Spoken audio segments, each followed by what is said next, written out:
예, 오늘 말씀은 최고의 끝이 됩니다. 최고의 끝이 됩니다. 우리에게는 이 세상에는 시작하는 것이 있고 끝이 있습니다. 모든 일에는 시작과 끝이 있습니다. 우리가 지금 이렇게 예배를 드립니다. 예배를 시작했지만 예배는 반드시 끝이 나게 되어 있습니다. 우리가 새 차를 삽니다. 새 것이지만 언젠가는 끝이 납니다. 폐차를 시킵니다. 인간관계도 마찬가지입니다. 부모, 자식, 친구 시작합니다. 그러나 언젠가는 그 관계가 끝이 납니다. 세상의 모든 것 가만히 살펴보시면 시작하는 것이 있고 끝이 있습니다. 그러기에 우리들이 끝마무리를 잘해야 된다 그렇게 말합니다. 끝이 중요하다 그렇게 말합니다. 그런데 우리에게 더 중요한 끝이 있습니다. 이 모든 것을 그야말로 아름답게 끝장낼 수 있고 또한 새롭게 만들어내는 끝이 있습니다. 그것은 인생의 사람의 시작과 끝이 됩니다. 사람이 태어났다, 산다, 죽는다 그렇게 말합니다. 그러나 저는 이렇게 생각이 들었습니다. 사람이 아기로 태어납니다. 아기로 태어난다는 것은 사람의 도움이 필요한 겁니다. 먹여주고 입히고 씻기고 달래주고 교육시킵니다. 그래서 사람이 되는 겁니다. 성장하는 겁니다. 그리고 그 사람이 커서 이 다음에 나이가 들어서 병들어서 죽게 됩니다. 그때 그 사람의 모습은 자신이 자신을 도와주지 못합니다. 자신 앞에서 자신이 무능합니다. 그리고 옆에 많은 사람들이 있지만 그 사람들이 더 이상 도와줄 수가 없습니다. 그것이 인생의 끝입니다. 죽음입니다. 우리는 죽음이라는 것을 단순히 사람이 호흡을 멈춘다 그렇게 생각할 수도 있지만 사람의 어떤 힘, 능력 그것이 사라지는 것이 죽음이 됩니다. 그러기에 죽음이라는 것은 사람의 그 관계가 끊어지는 것이 됩니다. 만약에 내 옆에 있는 사람이 의사가 아내가 남편이 그 사람을 도와줄 수 있다면 끝까지 도와줄 수 있다면 그 사람은 죽지 않습니다. 그러기에 죽음이라는 것은 사람의 모든 관계가 끊어지는 현상이 됩니다. C.S. 루이스 영국의 기독교 사상가는 이렇게 말합니다.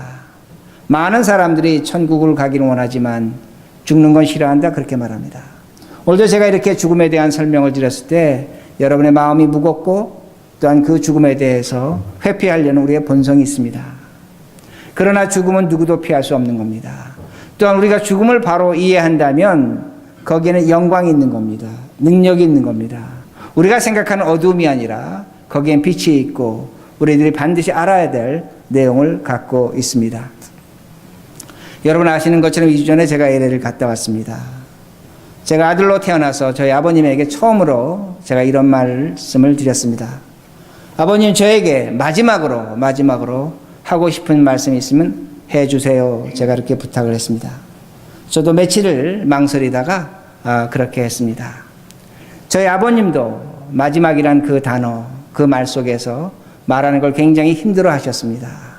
저도 자식으로서 부모 앞에서 그 죽음을 앞에 두고 마지막이라는 단어, 마지막으로 말씀을 듣는다는 것도 저에게 힘든 일이었습니다.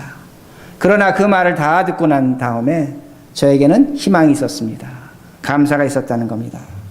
그러게 죽음 피하고 싶지만 벗어나고 싶지만 피할 수 없습니다. 누구에게도 찾아오는 것이고 또한 그 죽음에서 우리들이 누릴 아름다운 것이 복된 것이 있다는 말씀이 됩니다. 그러게 역대상 29장은 여러분 성경 보시면 다윗의 최후의 진술이 됩니다. 더 이상 다윗이 나오는 것이 없어져 버립니다. 많은 성경학자들은 이 내용을 다윗이 하나님께 성전 드리기에 바치는 그런 다윗의 고백으로 그렇게 이야기합니다. 그러나 내용을 깊이 보시면 성경학자들은 이것을 다윗의 유언으로 마지막 유언으로 그렇게 봅니다. 사실 역대상에서 보면 이것으로 다윗은 더 이상 나타나지를 않습니다. 그가 10절에 이렇게 말합니다.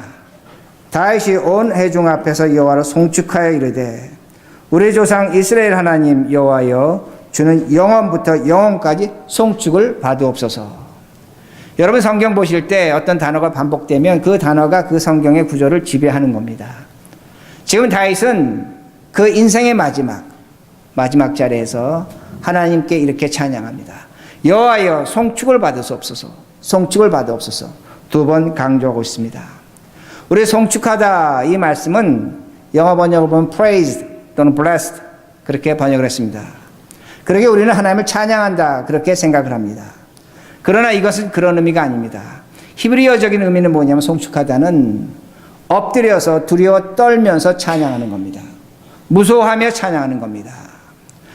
하인이 노예가 주인 앞에서 무릎을 꿇었습니다.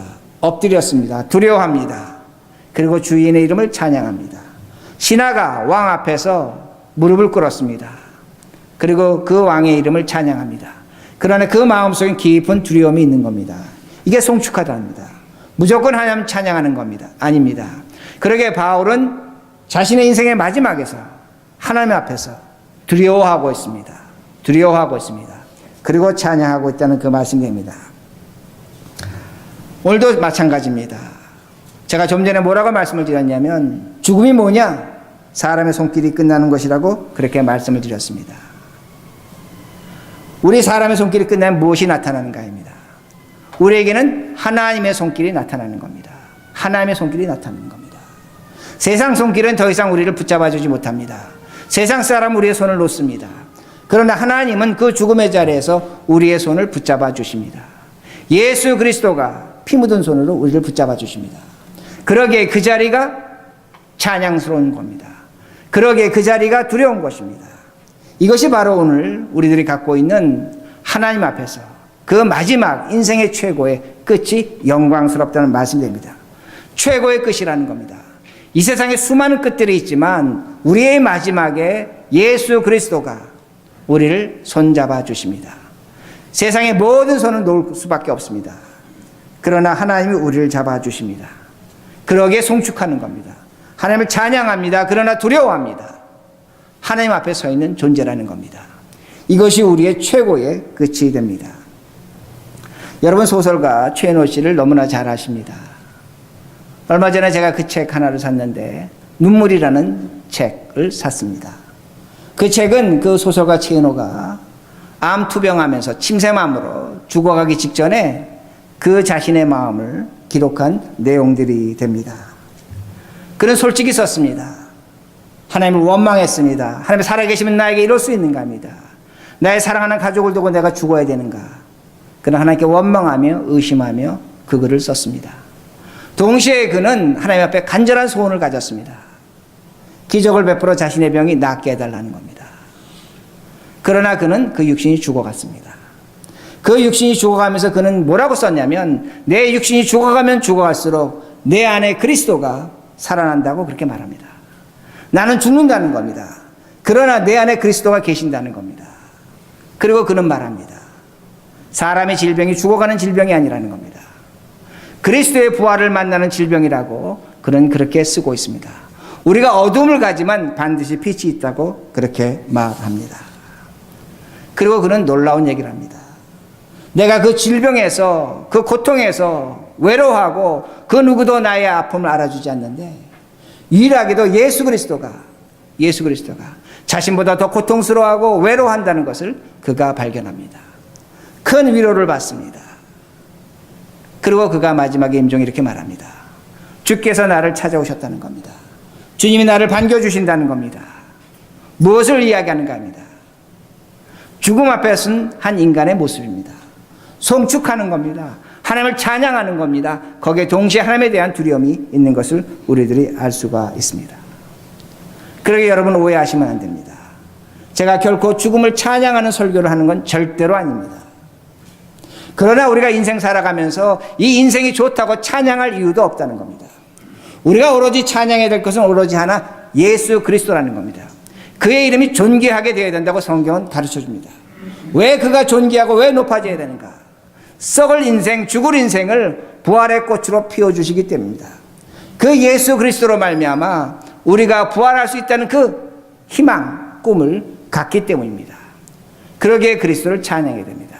그러기에 최인호는 죽어가면서 빼앗겨가면서 슬퍼하면서 그리스도를 찬양하고 있습니다. 그러기에 죽음이 유익한 겁니다. 죽음을 무서워하지 말자는 겁니다. 우리에게 닥칠 것입니다. 그러나 우리에게는 그리스도로 말미암아 새로운 세계가 주어진다는 겁니다. 다음과 같은 세상이 찾아옵니다. 11절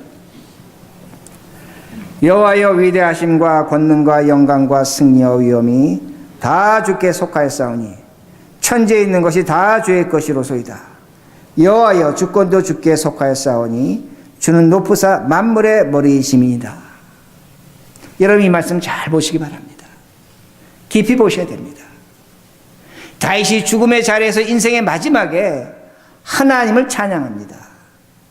그런데 가슴 아픈 건 뭐냐면 이 다윗의 찬양을 우리가 제대로 이해하지 못한다는 겁니다. 여기 써져 있는 단어들, 하나님의 위대하심, 권능, 영광, 승리, 위엄, 천지 만물에 하나님의 주권이 있다는 것이 우리에게 익숙하지 않은 단어라는 겁니다. 우리에게 신앙생활하면서 우리에게 깊게 느껴지지 않는 단어라는 겁니다. 그런데 다윗은 죽음의 자리에서 이 단어로 하나님을 찬양하고 있습니다. 그러게 여러분 질문하셔야 됩니다. 왜 이것이 나에게 익숙하지 않은가? 왜 이것이 나에게 깊은 느낌으로 오지 않는가? 오늘날 이 시대는 우리는 편리함을 추구합니다. 자동차 이제 무인 자동차 나옵니다. 차는 3년마다 바꿉니다. 전화기는 2년마다 바꿉니다. 조금만 불편하면 우리는 참지를 못합니다. 제가 아는 분은 이사 갈 때마다 TV, 가전제품 다 바꿉니다. 이제 그건 바꿔서 지치다가 이제는 렌트해서 씁니다. 새로운 것이 좋다는 겁니다. 왜 그렇습니까? 나의 취향에 맞아야 됩니다. 내 마음에 맞아야 됩니다. 내 마음에 맞다 보니까 친구도 내 마음에 맞는 친구를 새깁니다. 심지어는 자식도 내 마음에 들어야 됩니다. 아내도 남편도 내 마음에 들어야 됩니다. 죄송한 표현이지만 이게 인간입니다. 인간으로 태어나서 모든 것이 내 마음에 들어야 된다고 그렇게 말합니다. 내 마음에 들지 않으면 참지 못합니다. 버립니다. 용서하지 않습니다. 사람인데 내 마음에 들어야 된다고 그렇게 말하고 삽니다. 정말로 부끄러운 모습입니다. 내 마음에 들어야 된다고 그렇게 말합니다. 그런데 유감스러운 건 뭐냐면 이거를 하나님의 관계에 그대로 적용시킵니다. 성경에 보면 다윗은 하나님 마음에 맞는 사람이라고 그렇게 기록하고 있습니다. 근데 오늘날 신자들은 하나님이 내 마음에 맞아야 됩니다. 하나님이 내 마음에 들어야 됩니다. 그러게 하나님이 오늘 내 문제 해결사가 됩니다. 우리가 하나님의 종이 된 것이 아니라 하나님이 우리의 종이 됐습니다. 내 마음에 들게 하나님이 역사하셔야 됩니다. 그렇지 않으면 울고불고 땅을 칩니다. 그렇지 않으면 원망하고 있다는 그 말씀이 됩니다. 그 결과 오늘 우리에게는 어떤 단어들이 익숙하냐면 하나님의 은혜, 하나님의 사랑, 하나님의 자비, 하나님의 축복, 이런 단어는 굉장히 익숙합니다. 여러분 잘 들으셔야 합니다. 하나님의 은혜와 자비와 사랑과 축복은 하나님께서 우리에게 주시는 겁니다. 초자연적인 겁니다. 비인격적입니다. 잊지 마셔야 됩니다. 하나님이 우리를 사랑하신다. 하나님이 우리에게 기적을 베풀어 주셨다. 하나님께서 우리를 인도하신다. 하나님이 오늘 책임져 주신다. 하나님께서 우리에게 주시는 겁니다. 이거는 초자연적인 겁니다. 비인격적이라는 말씀이 됩니다. 그러나 다윗이 좀 전에 고백한 하나님의 권능, 영광, 위엄, 하나님의 주권은 우리들이 인정해야 하는 것입니다. 받아들여야 하는 것입니다. 하나님께 드려야 하는 것입니다. 하나님께 승리를 우리가 드려야 됩니다. 하나님께 영광을 드려야 됩니다. 하나님께 우리의 그 주권을 인정해야 합니다. 이것이 신앙이라는 겁니다. 오늘도 우리들은 하나님의 은혜와 사랑과 자비 굉장히 중요한 겁니다. 기독교 신앙의 요체의 본질입니다. 그러나 거기에는 하나님과 나의 인격적 교제는 없습니다. 사라집니다.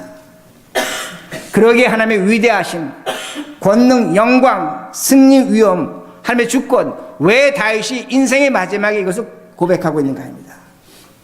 하나님을 인정하는 겁니다. 하나님께 드리는 것이라는 겁니다. 이것이 신앙의 모습이라는 말씀됩니다. 제가 다시 이렇게 설명합니다. 신앙은 십자가 이전과 십자가 이후로 나눌 수 있습니다. 예수를 믿는다고 할 때 나는 예수 그리스도 십자가를 믿는다고 합니다. 그러나 신앙적 내용을 보면 십자가 이전의 삶이 있고 십자가 이후의 삶이 있습니다. 신앙은 십자가 이전에서 십자가 이후로 변하는 겁니다. 십자가 이전은 오늘도 하나님께서 우리에게 사랑하십니다. 자비를 주십니다. 기적을 베풀어 주십니다. 능력을 베풀어 주십니다. 우리의 문제를 해결해 주십니다. 굉장히 좋은 겁니다. 하나님의 사랑과 은혜와 역사입니다. 그러나 거기에는 십자가는 없습니다. 하나님과 우리의 인격적 교제는 없다는 겁니다. 하나님과 우리의 인격적 교제는 십자가 이후로 나타납니다. 예수 그리스도의 십자가가 나의 십자가입니다. 오늘도 나에게 주어지는 어려움, 눈물, 고통, 시련, 십자가 이전에는 하나님이 해결해 주셔야 됩니다. 그러나 십자가 이후에는 그것이 나의 십자가입니다. 내가 지고 가는 겁니다. 그리스도를 뒤따라가는 겁니다.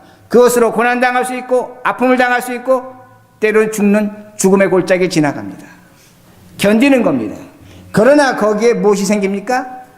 지난주에 말씀드린 것처럼 부활이 있는 겁니다. 새로운 날이 있는 겁니다. 미래가 있는 겁니다. 희망이 있는 겁니다. 그러기에 십자가라는 것입니다. 하나님은 오늘도 우리의 필요를 자동으로 공급하신 로봇가 아닙니다. 하나님 우리를 사랑하십니다. 그러나 하나님 우리의 죄에 대해서 분노하십니다. 질책하십니다. 하나님 우리의 존경과 존귀를 받으셔야 됩니다. 우리는 하나님을 믿어야 합니다. 그러나 하나님은 오늘도 우리에게 말씀하시는 하나님입니다. 여러분 하나님께 말씀할 수 있습니다. 여러분 기도할 수 있습니다. 하나님은 살아계신 하나님이라는 겁니다. 하나님은 살아계시다는 겁니다. 그 하나님의 살아계심은 어디서 드러나냐면 그리스도의 십자가에서 드러나는 겁니다. 십자가를 통해서 하나님은 나를 찾아오시고 그 십자가를 통해서 나는 하나님을 찾아갈 수 있는 겁니다. 십자가를 통해서 너와 내가 만난다는 그 말씀입니다. 그리고 그 십자가를 통하면 반드시 죽음이 나타납니다. 그러나 그 죽음은 최고의 끝이라는 겁니다.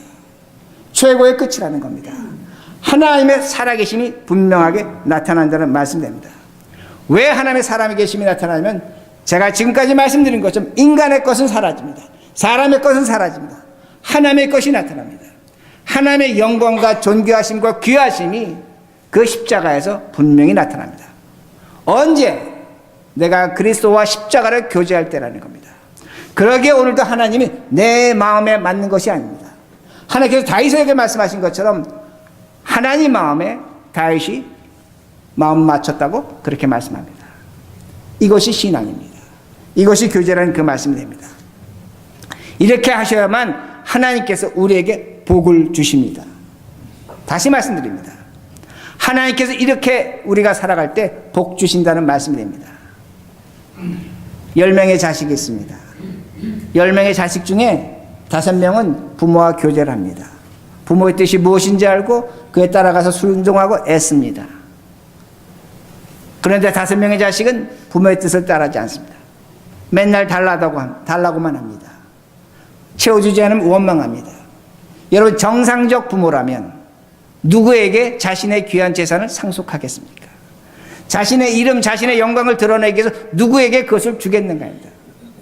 당연히 자신과 교제하는 자식에게 줍니다. 정상적 부모라면, 정말로 그 자식을 생각한다면 하나님은 살아계신 하나님입니다. 우리의 부모가 되십니다. 인격체가 되신다는 겁니다. 그러기에 오늘 성경 말씀 잘 보시기 바랍니다. 왜 다윗이 이 죽음을 얘기하고 하나님 앞에 인격적 교제를 얘기하고 그 다음에 얘기하는 것이 무엇인가입니다. 이 땅의 현실입니다. 2절 보세요. 12절. 부와 귀가 주께로 말미암고 또 주는 만물의 주자가 되사 손의 건서와 능력이 있사오니 모든 사람을 크게 하심과 강하게 하심이 주의 손에 있나이다. 다윗은 하나님을 송축합니다. 그리고 하나님과 인격적 교제를 합니다. 그리고 다윗이 무엇을 하고 고백하냐면 오늘 내가 이 성전을 향해 내 모든 재물을 드리는데 나에게 주어진 나에게 주어진 귀, 오늘도 하나님께서 나를 이렇게 크게 만들고 대단하게 만드신 것은 하나님이라고 그렇게 고백하고 있습니다. 근데 그가 중요한 얘기를 합니다. 나에게 주어진 부가 있다는 겁니다. 리치네스가 있다는 겁니다. 물질적인 부가 있다는 겁니다. 그리고 귀가 있다는 겁니다. 귀는 명예입니다. 안어입니다. 이 모든 것 하나님이 주셨다고 그렇게 말씀합니다. 모든 것 하나님이 주신 것입니다. 사무엘하 5장을 보면 다윗이 아들 압살롬을 피해서 광야로 도망을 갑니다. 도망을 가는데 시므이라는 그 사울의 집안의 그 종이었던 사람이 다윗을 조롱합니다. 다윗을 비난합니다. 야유합니다. 그러자 옆에 있던 신하가 뭐라고 얘기하면 저 시므이를 내가 죽여버릴까요? 다윗이 죽이지 말라고 합니다. 다윗이 그러면서 뭐라고 얘기하냐면 하나님께서 저에게 이렇게 말하도록 나를 저주하도록 명령하셨다는 겁니다. 이 말씀은 어떤 의미가 되냐면 지금 시므이가 나를 저주하고 조롱하는데 하나님께서 나에게 말씀하시는 거라는 겁니다. 그러니까 내가 저를 말을 들어야 된다는 겁니다. 저를 죽이지 말아야 된다는 겁니다. 오늘날 내 아들도 나를 죽이려고 하면서 내가 지금 도망을 가는데 왜 내가 저의 말을 들어야 하지 않겠는가 합니다. 저주입니다. 조롱입니다. 그러나 다윗은 하나님의 음성으로 듣습니다. 그리고 다윗이 이렇게 마지막에 말을 합니다. 오늘 나에게 억울한 것이 있어서 정말로 내가 저 말을 듣는다면 하나님께서 이 다음에 나를 선한 것으로 갚아주실 것이라고 그는 분명히 말합니다. 무엇을 의미하는가 합니다. 하나님은 우리의 모든 것을 허락하셨습니다. 하나님 모든 것을 주장하셨습니다. 그러나 잊지 마시라는 겁니다. 오늘 내가 부하게 되고 귀하게 되는 것 오늘 내 책임입니다. 하나님의 책임은 아니라는 겁니다. 오늘 성경을 통해서 하나님께서 분명히 우리에게 가르쳐 주시는 건 뭐냐면 너가 정말로 억울하다면 너가 정말로 당한다면 나는 그건 갚아주실 것이라는 겁니다. 그건 분명하게 말씀하십니다. 그러나 그것이 아닌 것 하나님께서 허락하셨지만 그건 하나님의 책임이 아니라는 겁니다.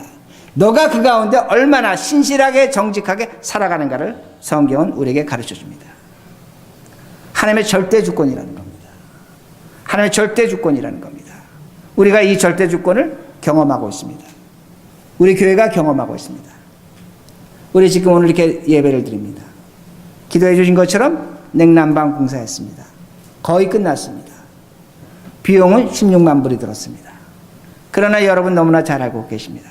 여러분 귀하게 수고하고 헌금하셨습니다. 그러나 그 부분의 많은 부분은 하나님께서 우리에게 주신 겁니다. 우리 어떻게 받았다는 거 여러분 너무나 잘 알고 있습니다. 하나님께서 우리에게 주셨습니다. 하나님께서 우리에게 시작하게 하셨습니다. 오늘도 이 교회를 위해서 기도하셨습니다. 우리 장로님들 초기에 교회에서 수고하신 장로님들은 다 알고 계십니다. 우리 교회 시작할 때 미국 장로교회에서 현찰로 17만 불 받았습니다. 또한 우리 샘월튼 개척교회 잘했다고 해서 월마트 그 재단에서 5만 불 줬습니다. 22만 불 받았습니다. 그걸로 우리 교회가 장로님들이 잘 사용하셔서 이 교회를 구입할 수 있었습니다. 제가 왜 말씀을 드리냐? 깊이 생각하시라는 겁니다. 이 교회 발들이시면서 깊이 보시라는 겁니다. 물론 어느 교회도 그럴 수는 있습니다. 교인 전체가 헌금해서 교회를 질 수도 있고 냉난방 공사를 할 수 있습니다. 그러나 제가 목회자로서 지난 11년 동안 목회하면서 저는 분명히 보고 있습니다. 우리가 하기 이전에 하나님이 하셨습니다. 하나님의 주권적인 역사가 있었다는 겁니다. 이걸 우리 하나님께서 분명히 우리에게 보여주십니다. 우리를 물질로 귀하게 하셨습니다. 그러나 이것만이 우리에게 복이 아닙니다. 정말로 우리를 귀하게 하셨기에 우리가 어떻게 됩니까? 귀한 존재가 되어야 됩니다. 물질을 받았기에 그걸 귀한 존재로 우리가 변해야 된다는 그 말씀이 됩니다. 풍성함만 있으면 안 됩니다. 부만 있으면 안 됩니다. 귀가 있어야 된다는 겁니다. 우리가 신문에서 많이 봅니다.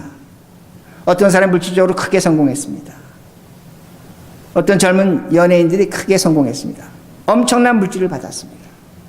물질적으로 성공했지만 그들이 귀한 존재가 되지 않을 때, 어너러블한 존재가 되지 않을 때 그들의 인생이 한순간에 나락으로 떨어지는 걸 우리들이 얼마든지 볼 수 있습니다.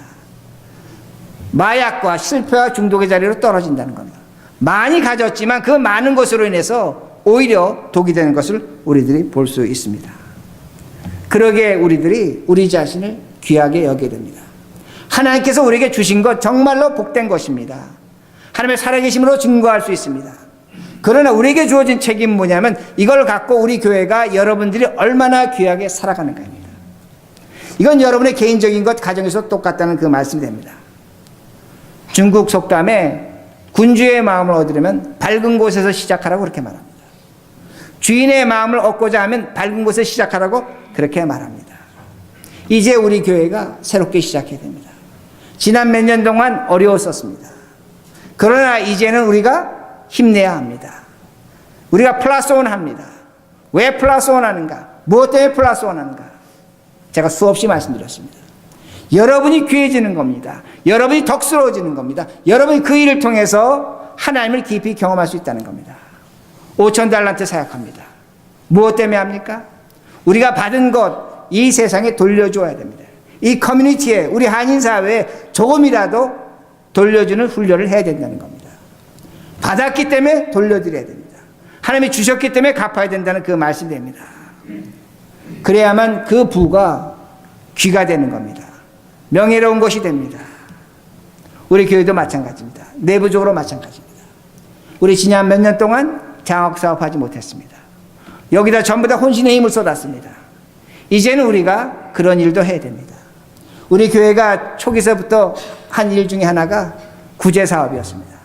정말로 남모르게 했습니다. 우리 장로님들 그렇게 하셨습니다. 남모르게 도왔습니다. 이제는 우리의 정성과 힘을 그런 데 쏟아야 된다는 겁니다. 이것이 우리가 받은 자로서 돌려주는 것이고 귀하게 된다는 그 말씀입니다. 하나님과 인격적 교제라는 말씀입니다. 이렇게 사셔야 되는 겁니다.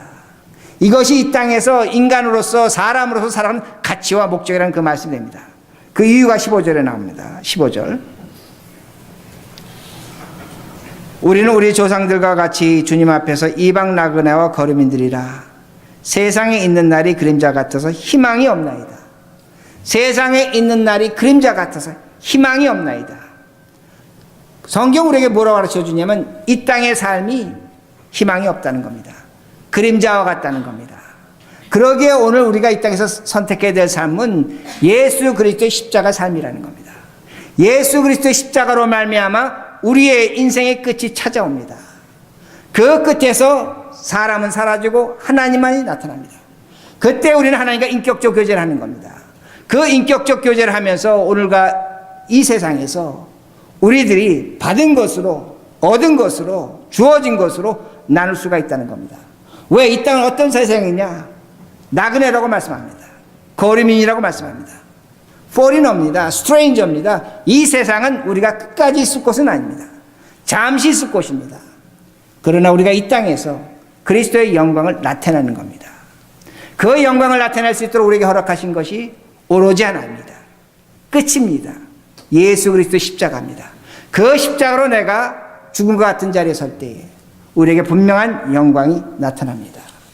이 말씀 믿으시고 확신하시고 오늘도 우리에게 주어진 그 끝을 향해서 달려가신 우리 모두가 되기를 바랍니다. 기도하시겠습니다.